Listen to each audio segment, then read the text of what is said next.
নমস্কার দর্শকবৃন্দ। আজকে আমি নিয়ে এসেছি 2021 পশ্চিমবঙ্গ বিধানসভা নির্বাচনের ক্ষেত্রে প্রিসাইডিং অফিসারদের সম্পূর্ণ কাজ, অর্থাৎ ভোটের দিন প্রিসাইডিং অফিসার যারা রয়েছেন তারা পরপর স্টেপ বাই স্টেপ কী কী কাজ করবেন তার একটা লিস্ট আমি এখানে রাখার চেষ্টা করছি। যদিও এর বাইরে যদি কিছু খুচখাচ অর্থাৎ অল্প টুকটাক কাজ থাকে তাহলে সেইগুলো করে নেবেন। তো মেনলি যে যে কাজগুলো স্টেপ বাই স্টেপ পরপর করতে হবে সেইগুলো আমি আপনাদের এখানে রাখার চেষ্টা করছি। আশা করি এটি আপনাদের খুব উপকারে লাগবে। এর একটি পিডিএফ লিঙ্ক সেটা আমার ডেসক্রিপশানে দেওয়া থাকবে, সেইটা আপনারা প্রিন্ট আউট করে নিয়ে প্রয়োজন হলে আপনাদের কাছে রেখে দিতে পারেন এবং ভোটের দিন স্টেপ বাই স্টেপ যে কাজগুলো মেন যে কাজগুলো করতে হবে সেইগুলো আপনারা দেখে করতে পারবেন। চলুন দেখে নেওয়া যাক। তো প্রথমে আছে কি যে পোলিং এজেন্টদের কাছ থেকে ফর্ম 10 গ্রহণ করুন এবং তা যাচাই করুন। অর্থাৎ ভোট মক পোল বা ভোট শুরুর আগে একদম প্রথমেই পোলিং এজেন্টরা আসবে, তাদের কাছ থেকে ফর্ম 10 নিয়ে নেবেন এবং সেটা পরীক্ষা করে দেখবেন সিগনেচার, ক্যান্ডিডেট সিগনেচার বা ক্যান্ডিডেটদের যে সিগনেচার বা তা সেটা মিলছে কি না, বা ক্যান্ডিডেটরা যে এজেন্ট দেবেন তাদের সিগনেচার মিলছে কি না। যাচাইয়ের পর এজেন্টদের এন্ট্রি পাস দিন, তাদের এন্ট্রি পাস দিয়ে দেবেন। এন্ট্রি পাসের অ্যাকাউন্ট প্রস্তুত করুন, অর্থাৎ এন্ট্রি পাসের জন্য যে একটা অ্যাকাউন্ট তৈরি করতে হয় সেটা ঠিকমতো শুরু করে দিন লিখতে। সেকেন্ড রয়েছে কি মক পোল শুরু করুন এবং মক পোল শুরু করুন এবং মক পোলের ফলাফল ট্যালি করুন এবং ট্যালি শিটের মাধ্যমে কে কটা ভোট দিল সেটা ট্যালি করে নিতে হবে এবং পরে সেটা মিলিয়ে তাদের দেখিয়ে দিতে হবে। এবং পোলিং এজেন্টদের মক পোলের পরে রেজাল্টগুলি দেখান এবং পোলিং মক পোল কমপ্লিট হয়ে গেলে রেজাল্ট প্রথমে ক্লোজ টিপে দিতে হবে, অর্থাৎ মক পোল শেষ হলো তারপরে রেজাল্ট সেকশানে গিয়ে রেজাল্ট বাটনটা টিপে তাদের রেজাল্টগুলো দেখিয়ে দিন এবং তারা সেই রেজাল্টগুলোর দেখে মিলিয়ে নেবেন কে কটা ভোট দিয়েছিল সেটা মিলছে কিনা সেটা দেখিয়ে দিন। 3 নম্বরে আছে মক পোলের পরে ক্লিয়ার বোতাম টিপুন এবং দেখান যে সিইউতে কোনো পোল নেই। এবার রেজাল্ট সেকশানের কাজ হয়ে গেলে তারপরে ক্লিয়ার বোতামটা টিপে দেবেন, কারণ রেজাল্ট সেকশানের কাজ হয়ে যাওয়ার পরে তারা যদি নাকি সন্তুষ্ট না ঠিকঠাক আছে তাহলে আপনি তখন ক্লিয়ার বোতামটা টিপে দিন, যাতে আগে যে ভোটগুলো পড়েছিল সেইগুলো আর নেই সেটাও আপনি কন্ট্রোল ইউনিটে দেখিয়ে দিন যে আর কোনো এখানে ভোট নেই। 4 নম্বর আছে কি green paper seal, strip seal, special tag এবং অ্যাড্রেস ট্যাগ দিয়ে ইভিএম সিল করুন। এবারে ওইটা দেখিয়ে দেওয়ার পরে ইভিএমটা এবারে সিল করতে হবে। ইভিএম কীভাবে সিল করতে হবে তার ভিডিও আমার দেওয়া আছে, সেটি দেখে নেবেন, এটা এখানে আর ডিটেলস বললাম না। তো ওই green paper seal, strip seal, special tag এবং অ্যাড্রেস ট্যাগ কোথায় কোথায় দিতে হবে, কীভাবে সেগুলো পূরণ করতে হবে সেগুলো সবই বলা আছে ভিডিওতে। 5 নম্বর হচ্ছে মক পোল স্লিপ নিন এবং অ্যাড্রেস ট্যাগের মাধ্যমে ভিভিপ্যাট স্লিপ ডোর যেটা আছে, যেটা ভিভিপ্যাট স্লিপটা যেখান থেকে বের করতে হয় সেটা সিল করুন। অর্থাৎ মক পোলের স্লিপগুলো ওই ভিভিপ্যাটের থেকে বের করে নিয়ে তার যে ডোরটা আছে, যাতে ছোটো যে দরজা মতো আছে সেটা যাতে দরজাটা খুলে দিয়ে সেখান থেকে স্লিপগুলো বের করে নেওয়ার পরে সেই দরজাটা একটা অ্যাড্রেস ট্যাগ দিয়ে সেটা সেই দরজাটা সিল করে দিতে হবে। 6 নম্বর আছে মক পোল স্লিপগুলির পিছনের দিকে রাবার স্ট্যাম্প করুন। মক পোল এখান থেকে একটা রিসিভিং সেন্টার ডিসিআরসি থেকে একটা মক পোল বলে একটা রাবার স্ট্যাম্প দেবে, সেই রাবার স্ট্যাম্পটা প্রত্যেকটা স্লিপের পিছনে দিয়ে দিতে হবে, মারতে হবে এবং স্লিপগুলি কালো একটা রঙের একটা খাম থাকবে, সেই খামের মধ্যে স্লিপগুলো ভরতে হবে। তারপরে কী করতে হবে, প্লাস্টিকের একটা কন্টেনার দেবে, পাত্র দেবে, সেই প্লাস্টিকের পাত্রের মধ্যে খামটি রাখতে হবে বা খামটি ভরতে হবে, ভরে সেটাকে পিঙ্ক সিল দিয়ে সেইটি সিল করতে হবে। পিঙ্ক সিল থাকবে, দেওয়া থাকবে, সেইটি দিয়ে সেই প্লাস্টিকের কন্টেনারটা সিল করে দিতে হবে। 7 নম্বর আছে এবার আছে পোল শুরু করুন, অর্থাৎ ভোট এবারে শুরু করে দিতে হবে, সব দেখিয়ে দেওয়ার পর এবার ভোট শুরু হলো। 8 নম্বরে আছে কি প্রিসাইডিং অফিসারের যে ডিক্লারেশন, অর্থাৎ ঘোষণা, যেটা প্রিসাইডিং অফিসারের যে ডিক্লারেশন তার পার্ট 1 যেটা, সেই পার্ট 1টা এবং মক পোলের যে সার্টিফিকেট দিতে হয় সেই সার্টিফিকেটগুলো এবার আস্তে আস্তে আপনি শুরু করুন। ওদিকে ভোট শুরু হয়ে ভোট চলতে থাকবে এবং তারপর আপনি থেকে থেকে এই জিনিসগুলো আস্তে আস্তে ফর্মগুলো ফিল আপ করতে শুরু করুন। যেখানে এজেন্টদের সই লাগবে সেই এজেন্টদের সইগুলো নিয়ে নিন, বা যেখানে যা দরকার হবে সেইগুলো আস্তে আস্তে পূরণ করতে থাকুন।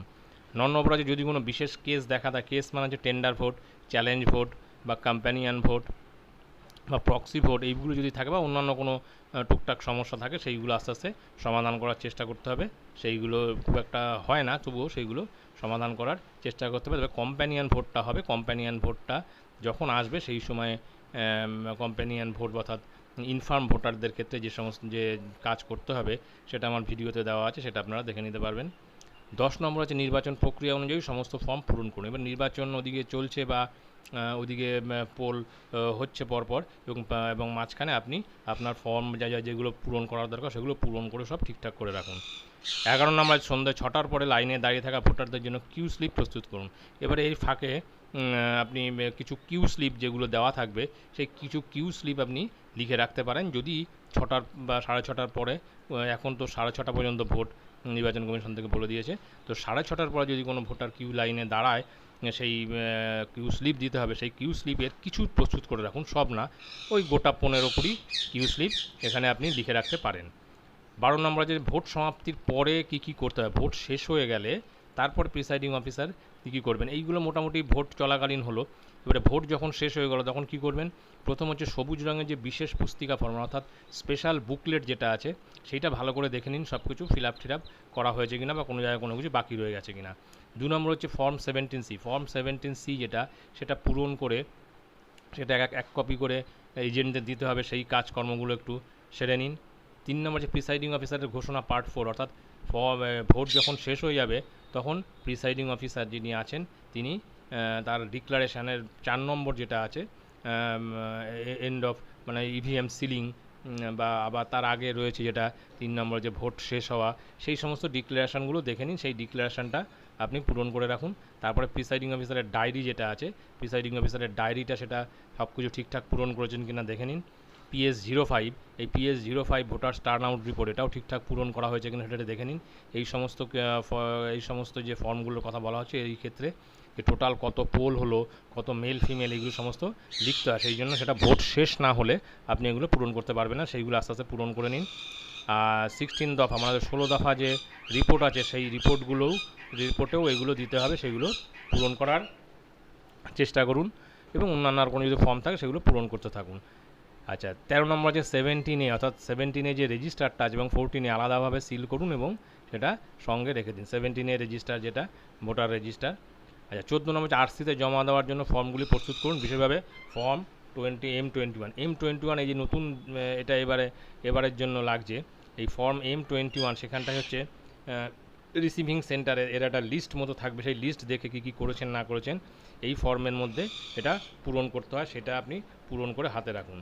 15 নম্বর যে বিধিবদ্ধ কভার অর্থাৎ statutory cover, non statutory cover, third packet, fourth packet যেগুলো রয়েছে তার প্যাকেটগুলোর ওপরেই লেখা থাকবে যে এর মধ্যে কী রাখতে হবে, সেইগুলি মোটামুটি সেই ধরনের সেই প্যাকেটগুলোর মধ্যে রেখে মোটামুটি সেটা কভার করুন এবং সিল করার ব্যবস্থা করুন। 16 নম্বর আছে কোন কভারটি সিল করা হবে, কোনটি সিল করা হবে না তা প্রস্তুত করুন। ওখানে লেখা থাকবে, একটা লিস্ট দেওয়া থাকবে কোনগুলি সিল করতে হবে, কোনগুলি আনসিল্ড অবস্থায় নিয়ে যেতে হবে, সেইগুলো আপনি দেখে নিয়ে সেইগুলোর ব্যবস্থা নিন। এবং 17 নম্বর হচ্ছে অ্যাড্রেস ট্যাগ দিয়ে CUU, BU এবং ভিভিপ্যাট সিল করুন। এইটা হচ্ছে ইভিএম এবং ইভিএম যেগুলো থাকবে, ভিভিপ্যাট বা কন্ট্রোল ইউনিট বা ব্যালট ইউনিট, এইগুলো কিন্তু বক্সের মধ্যে ভরতে হবে, যে বক্সটা দেওয়া থাকছে সেই বক্সের মধ্যে ভরে নিয়ে তারপরে সেই বক্সের মুখে দুটো অ্যাড্রেস ট্যাগ, সুতো দিয়ে অ্যাড্রেস ট্যাগ বেঁধে তার মধ্যে প্রিসাইডিং অফিসার সই করবেন, গালা সিল করবেন। হ্যাঁ, এই কাজগুলো করে নিন। ভিভিপ্যাটের সিল করার আগে ভিভিপ্যাটের ব্যাটারিটা অবশ্যই সেখান থেকে বের করে নিতে হবে, এরকমই নির্দেশ আছে। কোনো ক্ষেত্রে সেটা নাও করতে হতে পারে, সেটা আপনারা জেনে নেবেন যে ব্যাটারিটা বের করতে হবে কিনা। তবে আমার মধ্যে ব্যাটারিটা বের করে নেওয়া ভালো, কারণ ওখানে আবার ব্যাটারি বের করে আলাদা করে জমা দিতে হয় রিসিভিং সেন্টারে। এবং সর্বশেষ যেটা রয়েছে যে পোলিং এজেন্টদের ইভিএম শনাক্তকরণ স্লিপ এবং 17C ব্যালট পেপার অ্যাকাউন্ট দিন এবং আরসির উদ্দেশ্যে রওনা দিন। পোলিং এজেন্টদের ইভিএম শনাক্তকরণ অর্থাৎ ইভিএমের যে নাম্বার বা সিল করা হয়েছে কিনা এই সমস্ত কিছু পোলিং এজেন্টদের দেখিয়ে দিন এবং ফর্ম 17C যেটা আছে, ফর্ম 17C হচ্ছে ব্যালট পেপার অ্যাকাউন্ট, সেই ব্যালট পেপার অ্যাকাউন্টটাও পোলিং এজেন্টদের একটা করে, যারা নিতে চাইবে তাদের একটা করে দিয়ে দিন এবং তাদের সিগনেচার করে নিন। এই সমস্ত কাজ হয়ে গেলে তারপরে আপনারা আরসির উদ্দেশ্যে রওনা দিন। তো এই ছিল মোটামুটি একজন প্রিসাইডিং অফিসার ভোটের দিন যা কাজ করবেন তার একটা রূপরেখা স্টেপ বাই স্টেপ বলে দেওয়া হয়েছে। এর মধ্যে কিছু কম বেশি থাকতে পারে, তবে মোটামুটি এই জিনিসগুলোই থাকবে পরপর, এইভাবেই করতে হবে।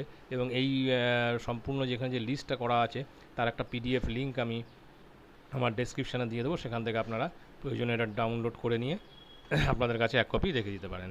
আশা করি এই ভিডিওটি আপনাদের খুবই কাজে লাগবে। ধন্যবাদ।